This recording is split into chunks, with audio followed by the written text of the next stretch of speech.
Então, James e Rita, isso é extraordinário. Agora ouvimos que o assassino, o atirador, o suposto atirador, estava em um relacionamento.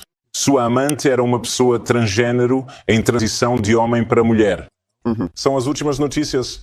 E esse era o mesmo indivíduo para quem foram enviadas mensagens de texto para seu suposto colega de quarto a respeito do rifle e dos estojos. Rita Panahi. Sim, o parceiro de Tyler Robinson está cooperando com o FBI. Ele tem sido prestativo, é o que foi relatado.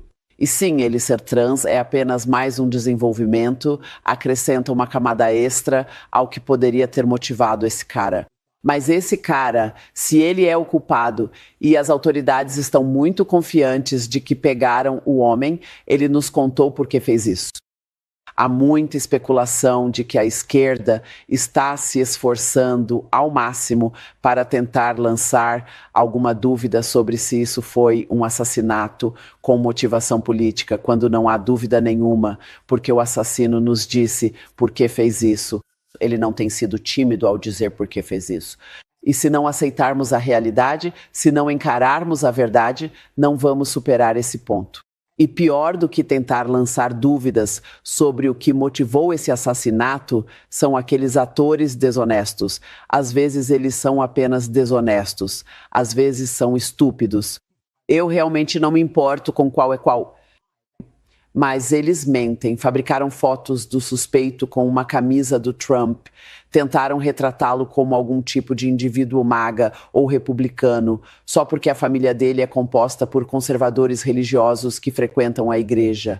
Esse cara é a ovelha negra da família. A família disse, sabe, que ele se desviou da esquerda. E eu acho que isso só mostra, James, que crescer em uma família conservadora e religiosa não necessariamente te imuniza ou te protege disso. Bem, James. Doutrina venenosa. E eu quero dizer, Rita, todos aí no palco, sabemos que famílias são complicadas e você pode ter pessoas diferentes dos mesmos pais, do mesmo ambiente e simplesmente coisas diferentes acontecem com eles ao longo da vida. Isso é a vida. Mas o gaslighting, o inacreditável gaslighting que tivemos, e vejo isso vindo de todos os setores da esquerda, não são apenas aqueles que estão comemorando alegremente sua morte. E falarei um pouco mais tarde no programa sobre pessoas que estão perdendo seus empregos como resultado disso e por que isso não é algo ruim. Mas essa ideia de que, e você vê essas postagens, eu vejo o tempo todo, né? Ele era conservador, foi criado como mormon, cresceu em Utah, os pais eram policiais, isso, aquilo, outra coisa, sabe? Para sugerir que, cada uma dessas coisas, exceto que, até o The Guardian, então quando você lê isso no The Guardian, e eles estão dizendo a verdade sobre isso. Você sabe, isso é a verdade. Eles disseram que conversaram com pessoas que são amigas da família. Disseram que ele estava incrivelmente radicalizado. Disseram que há alguns anos ele realmente começou a ficar assim. E eu acho que, precisamos falar sobre as universidades e sobre o que está acontecendo nos nossos campi universitários agora, que as pessoas estão ficando tão radicalizadas neles. Mas que ele falava sobre Charlie Kirk, ele falava sobre a direita, ele falava sobre fascismo, ele falava sobre questões trans. Agora sabemos por que há um viés em relação ao transgênero. Lado ali, porque claro, se ele teve esse relacionamento. Mas é qualquer coisa, eles farão qualquer coisa que puderem para evitar admitir o fato. E eu vou te dizer, precisamos ter cuidado, porque eu não sou alguém que acredita nessa coisa de palavras serem iguais à violência. Isso é coisa da esquerda. Mas essas são as mesmas pessoas que seguem dizendo a todos que Donald Trump é fascista.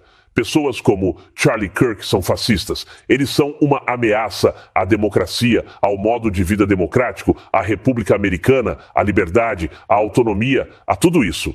E quando eles fazem isso, isso cria a ameaça existencial que gera uma circunstância onde isso acontece.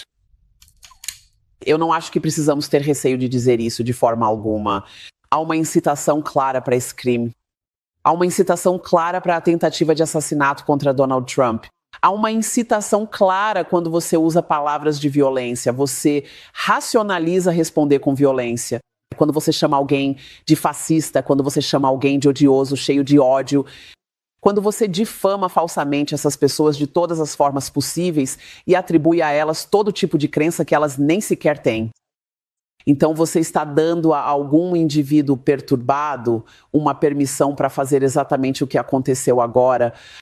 Charlie Kirk, ele foi retratado assim, sabe, radicalmente duro, certo?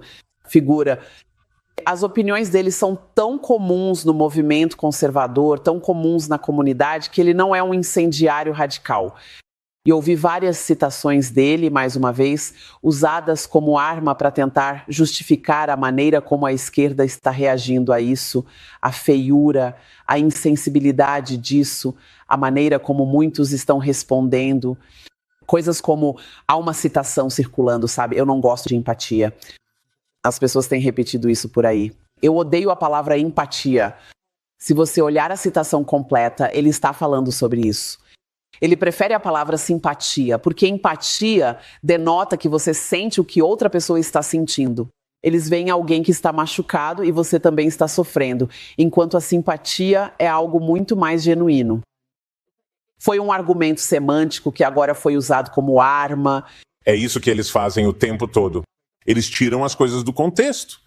Mas, Rita, seu ponto sobre, você sabe, né, a questão transgênero, né, o incitamento e tudo mais, o que foi fascinante e trágico sobre a morte é que Charlie Kirk nunca condenou. Qualquer um por ser transgênero, ele nunca atacou ninguém. Ele nunca questionou essa escolha, além de dizer que talvez exista uma alternativa. E talvez por meio de debate e discussão com outras pessoas, com especialistas, você possa encontrar uma maneira de realmente se sentir confortável no seu próprio corpo.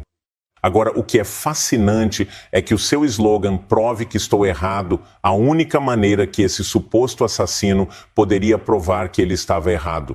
O suposto assassino, em um relacionamento com um homem em transição para mulher, a única maneira que ele encontrou de provar que estava errado foi atirando nele. Isso é simplesmente tão trágico. Mas isso mostra a profundidade da depravação dessa ideologia que você mencionou. Vou falar sobre isso mais tarde no programa. A esquerda universitária, essas fábricas de veneno tóxico, podem muito bem estar na raiz do problema aqui também. Porque um jovem que parecia tímido, mas um garoto perfeitamente legal, vai para a faculdade e de repente, temos um assassino. Temos um assassino. Também precisamos falar de outro ponto, porque uma das falas mais tóxicas e perversas que ouvimos é quando pegam algo que ele disse fora de contexto.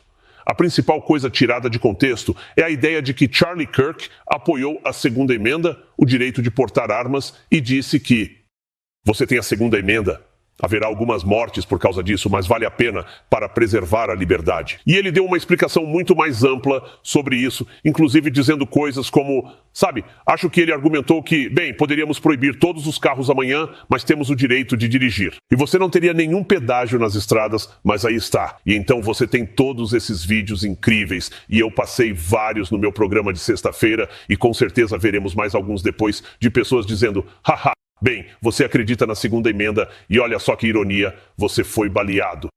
Isso chega ao cerne da violência sombria e nihilista que está no coração da esquerda, porque o que eles estão dizendo aí? Eles estão dizendo para as pessoas, se você não tirar as armas da esquerda, a esquerda pode ser forçada a atirar em você. Quero dizer, é uma admissão da própria violência deles. E também é uma admissão de que o que estamos vendo no momento, que é a esquerda que tem um problema com isso. Essa história de os dois lados é uma bobagem. Eu não tenho tempo nenhum para isso. O fato de que cidades por toda a América não estão pegando fogo, o fato de que lojas não estão sendo fechadas com tábuas, o fato de que não há pessoas protestando, saqueando como o BLM fez, como o Antifa fez, apesar desse horror, diz tudo. As pessoas que têm todas as armas nos Estados Unidos, que são predominantemente da direita, não estão usando essas armas para se vingar. Eles não são aqueles com quem eles estão preocupados. Quando eles fecharam lojas durante campanhas eleitorais, adivinha só? Eles tiram as tábuas assim que os democratas vencem uma eleição porque sabem que o perigo passou. Se um republicano vence, então eles esperam ver vitrines sendo quebradas. Essa é a realidade. A esquerda tem um problema com violência, isso foi normalizado, foi aceito. A mídia tem muita cumplicidade em minimizar essa violência. Tentam confundir, colocar os dois lados como iguais, fazer gaslighting, exatamente. E não se trata de uma questão de ambos os lados. E eu ouvi muito nos últimos dias. E quanto ao governador Shapiro na Pensilvânia? E quanto ao ataque contra ele? Isso foi de um esquerdista. E quanto ao ataque contra outros democratas, de novo por esquerdistas, então você tem violência de esquerda contra a esquerda, não dá para culpar o outro lado. Tem outra coisa importante, desculpe, preciso mencionar o número de atiradores, que era exatamente o ponto que Charlie Kirk estava discutindo quando foi baleado. Quero dizer, isso tudo está tão repleto de ironias e tragédias, mas ele estava falando sobre a questão dos assassinos trans e assassinos em massa nos Estados Unidos e o fato de que eles realmente parecem ser motivados, seja lá como isso se conecta, mas essa era a questão, a ideologia do atirador. Esperou até aquele momento em que lhe perguntaram sobre o número. Já houve vários indivíduos identificados como trans que atiraram, incluindo aquele. Ataque à igreja em Minnesota 2 ou 3 semanas atrás. Matou 2 crianças pequenas, matou outras pessoas a tiros e ele foi questionado sobre isso e começou a responder e foi nesse momento que o tiro foi disparado e foi simplesmente. E vamos ressaltar, James, que Zali Steggall substituiu o ex-primeiro-ministro Tony Abbott em seu eleitorado. Portanto, este é um eleitorado rico de Sydney. Toda a campanha dela, toda a sua trajetória política, a posição dela é sobre mudança climática e temos que salvar o planeta e tudo isso, cuidar das crianças e por aí vai. Mas aqui temos alguém simpatizando com o argumento de que a violência é aceitável em um contexto político. Eu diria que isso é o que acho tão irônico aqui, porque já vi muitos políticos nos Estados Unidos. E muitos aqui também, e várias figuras públicas agora dizem, poxa, seja qual for o nosso lado agora, precisamos nos preocupar mais com segurança. Então, a ideia de que você é um político de qualquer vertente, não me importa se é de direita ou de esquerda, ou se ela for uma tio, a ideia de que você, de alguma forma, seria visto como alguém que tolera qualquer tipo de argumento que diga. Bem, talvez desta vez um pouquinho de violência política seja aceitável. Porque eles nunca acham que isso se aplica aos jogos deles. É por isso que a esquerda joga esses jogos, porque eles sabem que é uma batalha de um lado só. Eles não têm medo. Quando você é de esquerda, não importa o quão radical, extremista ou maluco você seja, você pode ir a qualquer campus universitário deste país ou dos Estados Unidos. E você não vai ter medo de fazer um discurso. Você não vai ter medo de ser baleado, de ser bombardeado com abusos, de ser expulso do campus, de ver aqueles que vão te ouvir sendo violentamente atacados. Você não passa por isso. Você não tem esse medo sendo de esquerda. Basta olhar para o que está acontecendo em nosso próprio país, sem nem falar dos Estados Unidos. É uma luta de um lado só. Então, sim, não me surpreende que tenhamos políticos de esquerda se entregando a esse tipo de decadência moral, porque isso não se aplica a eles. Ela não vai temer isso. E agora ela não vai mesmo. Não, me desculpe. E não estou dizendo que ela deveria temer isso. Também não estou dizendo que ela deveria temer isso. Mas veja, a história é uma coisa curiosa, não é? A história é realmente uma coisa curiosa. E já houve muitos exemplos na história em que as pessoas pensaram, não, estou do lado dos mocinhos aqui na esquerda e eles vão direcionar a violência deles para outro lugar. E eu te digo uma coisa, eventualmente você acaba ficando à direita das pessoas que estão armadas, e aí você está em apuros. E isso não estou dizendo que vai acontecer na Austrália. Sim, rezo para que isso não aconteça na Austrália. Mas a questão é que, quando você começa a normalizar, é toda essa normalização da violência política. Quero continuar. Continue com isso aqui por um segundo, porque também tem esse outro tipo de movimento, e está novamente intelectualmente falida. E precisamos falar sobre esse tipo de defesa intelectualmente falida para esse assassinato. E onde eles estão tentando minimizar isso, transformando em um tipo de ruído de fundo da vida.